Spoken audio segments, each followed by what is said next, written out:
दोस्तों, आज की कहानी है जब जीजा पर चढ़ा साली का नशा। तो कहानी को सुनते सुनते वीडियो को लाइक कर लीजिएगा और अगर आप मेरे चैनल को पहली बार देख रहे हैं तो चैनल को सब्सक्राइब करके बेल आइकन दबा लीजिएगा। तो चलिए स्टार्ट करते हैं। भरी दोपहर का वक्त था। आलोक की दुकान में मटकती लचकती अमीषा घुसते ही बोली, क्यों जीजा जी, अब लेडीज का भी सामान बेचने लगे? आपके लिए ही तो लाए हैं। आलोक मुस्कुराते हुए बोला, मेरे लिए क्या मतलब है आपका? अमीषा बोली, मतलब यह है कि अब आपको अंडरगारमेंट्स के लिए दूसरी दुकान पर नहीं जाना पड़ेगा। ब्रांडेड आइटम लाया हूँ, एकदम आपकी फिटिंग के लायक। आलोक दुकान के एक कोने की ओर इशारा करते हुए बोला, जहाँ मॉडलों की बड़ी फोटो लगी थी। जीजा जी, तब तो आपको सेल्स गर्ल रखनी पड़ेगी। अमीषा झट से बोल पड़ी, सेल्स गर्ल क्यों? ग्राहकों को मैं नहीं दिखा सकता क्या? आलोक बोला, अच्छा चलो मैं ट्रायल करती हूँ, मेरे लिए दिखाइए, तुम्हारा साइज तो मुझे पता है। आलोक चुटकी लेते हुए बोला, धत, बड़े बेशर्म हो।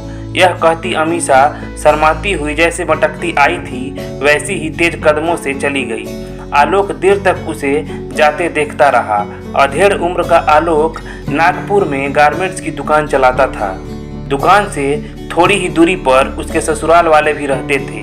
परिवार में उसके 60 वर्षीय ससुर देवीदास, 55 वर्षीय सास लक्ष्मीबाई और 22 वर्षीय अविवाहित साली अमीषा रहते थे।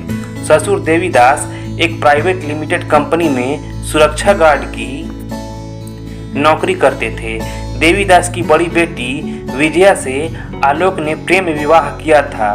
विजया भी विवाह से पहले अक्सर आलोक की दुकान पर आती थी, वहीं वह आलोक से प्रेम करने लगी थी। अमीषा विजया से करीब 10 साल छोटी थी। आलोक का अपना सुखी संपन्न परिवार था। उसके 2 बच्चे थे, जिसमें बेटी संध्या 14 साल की और बेटा समीर 11 साल का था। विजया आलोक के साथ खुश रहते हुए दाम्पत्य जीवन का निर्वाह कर रही थी, लेकिन आलोक रंगीन मिजाज किस्म का आदमी था। दूसरी लड़कियों पर नजरें रखना और फुहड़ मजाक करना उसकी आदत में शामिल था। साली को देखते ही उसके मन में तरह तरह के रोमांटिक विचार उमड़ने लगते थे। जब भी मौका लगता दुकान से ससुराल चला जाता और साली के साथ हंसी मजाक कर समय बिताया करता था। उसकी सास न चाहते हुए भी चुप रहती थी। मजाक मजाक में एक दिन आलोक ने साली को अकेला पाकर बाहों में भर लिया। अमीषा उस दिन किसी तरह से उसकी बाहों से छूटी, लेकिन जल्द ही जीजा के आगे आत्मसमर्पण कर दिया। आलोक ने इस बारे में किसी को नहीं बताने की हिदायत दी। अमीषा भी एक बार सेक्स का स्वाद लगने पर बेचैन रहने लगी। दूसरी तरफ आलोक उसके साथ अंतरंग संबंध बनाने के लिए मौके की तलाश में रहने लगा। साली की सुंदरता और सेक्स का कॉकटेल उसके दिमाग में नशे की तरह छा गया था और फिर उन्होंने अनैतिक संबंध को ही जीवन का एक हिस्सा बना लिया। दोनों इस रिश्ते को ज्यादा दिनों तक छिपा कर नहीं रख पाए। आलोक की पत्नी विजया ने जीजा साली को अंतरंग रिश्ते बनाते रंगे हाथों पकड़ा। उसने अपने पति की जमकर झाड़ लगाई, बहन को भी समझाया, फिर भी दोनों अपनी मस्ती में डूबे रहे। जल्द ही इसकी भनक अमीषा की माँ और पिता को भी लग गई। उन्होंने अमीषा को तो आड़े हाथों लिया ही, साथ में आलोक को भी नहीं छोड़ा। हालांकि बेटी की इस हरकत पर उन्हें गहरा धक्का लगा था। उन्होंने अमीषा को प्यार से समझाया, अपनी रिश्तेदारी, समाज में बदनामी और उसकी बहन के घर की बर्बादी का वास्ता दिया। माँ बाप के समझाने बुझाने का असर अमीषा पर हुआ। उसने आलोक से दूरियां बना ली। सिर से पांव तक अमीषा के रंग में डूबे आलोक को उसकी दूरियां बर्दाश्त नहीं हो रही थी। वह जितना ही अमीषा के पास जाने की कोशिश कर रहा था, वह उससे उतनी दूर होती जा रही थी। कई बार मौका देखकर अपने ससुराल भी गया, लेकिन सास ससुर के मौजूद रहने के कारण अमीषा से बात तक नहीं कर पाया। वह जब भी ससुराल जाता उसे नसीहत सुनने को मिलती। बेटी और दामाद का रिश्ता न खराब हो, इसके लिए उन्होंने अमीषा के योग्य कोई अच्छा सा लड़का ढूंढकर उसकी शादी कर देने में ही भलाई समझी। इस बात की जानकारी जब आलोक को लगी तो उसका खून खौल उठा। उसने मन ही मन यह तय किया कि अगर अमीषा उसकी नहीं तो वह उसे किसी और की भी नहीं होने देगा। इसी बात को लेकर वह अमीषा को फोन पर तरह तरह की धमकियां भी देने लगा था। एक दिन दोपहर को मौका देखकर वह अपने ससुराल गया। जाते ही अमीषा के साथ जोर जबरदस्ती करने लगा। वह अपनी हरकत में कामयाब होता इसके पहले वहां अमीषा के माँ बाप आ गए। उन्होंने आलोक को न केवल डांटा फटकारा बल्कि उसके खिलाफ स्थानीय थाने में शिकायत भी दर्ज करवा दी। पुलिस ने पारिवारिक मामले को ध्यान में रखते हुए आलोक पर कार्रवाई की, उससे माफीनामा लिखवाया और चेतावनी देकर छोड़ दिया। किंतु आलोक अमीषा के साथ वासना पूर्ति की आग में तपता रहा।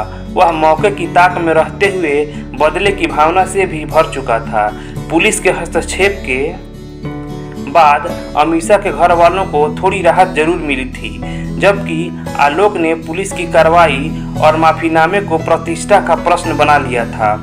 अब उसे अपने ससुराल और अमीषा से नफरत हो गई थी। उन्हें सबक सिखाने के लिए उसने एक खतरनाक योजना बना ली थी। उसने ऑनलाइन कुछ घरेलू सामान मंगवाया। उसमें उसने एक लंबा मटन काटने का चाकू भी मंगवा लिया। रात 10 बजे के करीब आलोक अपने ससुराल जा पहुंचा। घर पर अमीषा अकेली थी। पिता देवीदास अपनी ड्यूटी पर चले गए थे। माँ लक्ष्मीबाई पड़ोस के बच्चे के नामकरण कार्यक्रम में गई हुई थी। अमीषा अपने कमरे में बैठी अपनी दोस्त के साथ मोबाइल पर चैट कर रही थी। अचानक अपने कमरे में आलोक को देखकर वह चौंक गई। हड़बड़ाते हुए पूछा, जीजा जी आप? हाँ मैं। तुम किससे बातें कर रही थी? आलोक ने कहा, आपसे मतलब? मैं अपने मन की मालकिन हूँ, जिससे चाहूंगी बात करूंगी, अमीषा ने कड़क शब्दों में कहा। आलोक जल भुन गया। वह बोला, तुमने मेरी शिकायत पुलिस में क्यों की थी? आपकी हरकत से घर वाले सब परेशान हो गए थे। बेशर्मी की हद होती है। सबके सामने मुझे जलील कर दिया, अमीषा ने सख्ती से कहा। इस बात पर आलोक का गुस्सा फूट पड़ा था। उसने कहा, अब मैं तुम्हें इस लायक ही नहीं छोड़ूंगा कि तुम पुलिस थाने जा सको। यह कहते हुए आलोक ने अमीषा को पकड़ लिया। अमीषा खुद को आलोक से छुड़ाने की कोशिश करने लगी। काफी कोशिश की मगर सफल नहीं हुई। सेक्स का उन्माद उतर जाने के बाद ही अमीषा उसके चुंगल से आजाद हो पाई। आलोक द्वारा हाथ से मुंह बंद किए जाने के कारण शोर नहीं मचा पाई। घर से बाहर जाने की कोशिश करने लगी मगर आलोक ने उसे इसका मौका नहीं दिया। छिपा कर लाए चाकू से एक झटके में अमीषा का गला रेत दिया। वह जमीन पर गिर पड़ी। खून से लथपथ अमीषा तड़पती रही और आलोक बुत बना उसे देखता रहा। इसके पहले कि अमीषा के प्राण पखेरु उड़ते, कमरे में अमीषा की माँ लक्ष्मीबाई आ गई। बेटी अमीषा की हालत देखकर चीखते हुए बोली, आलोक यह तुमने क्या किया? आलोक ने लक्ष्मीबाई के गले पर चाकू फिराते हुए कहा, चिल्लाओ मत, पड़ोसी आ जाएंगे। और फिर उसने लक्ष्मीबाई का गला भी एक झटके में रेत डाला। आधे घंटे तक वहीं रहने के बाद वह अपने घर आ गया। अपने ससुराल से वापस घर आने के बाद भी आलोक का क्रोध शांत नहीं हुआ। उसी क्रोध में उसने पहले अपनी पत्नी की हत्या कर दी, फिर मासूम बेटे और बाद में बेटी को भी मौत की नींद सुला दिया। अपने पूरे परिवार की हत्या के बाद आलोक डिप्रेशन में आ चुका था।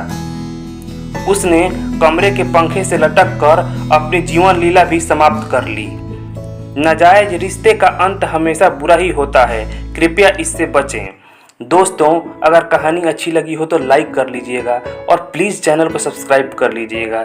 चलिए मिलते हैं अगले कहानी वाले वीडियो में। धन्यवाद।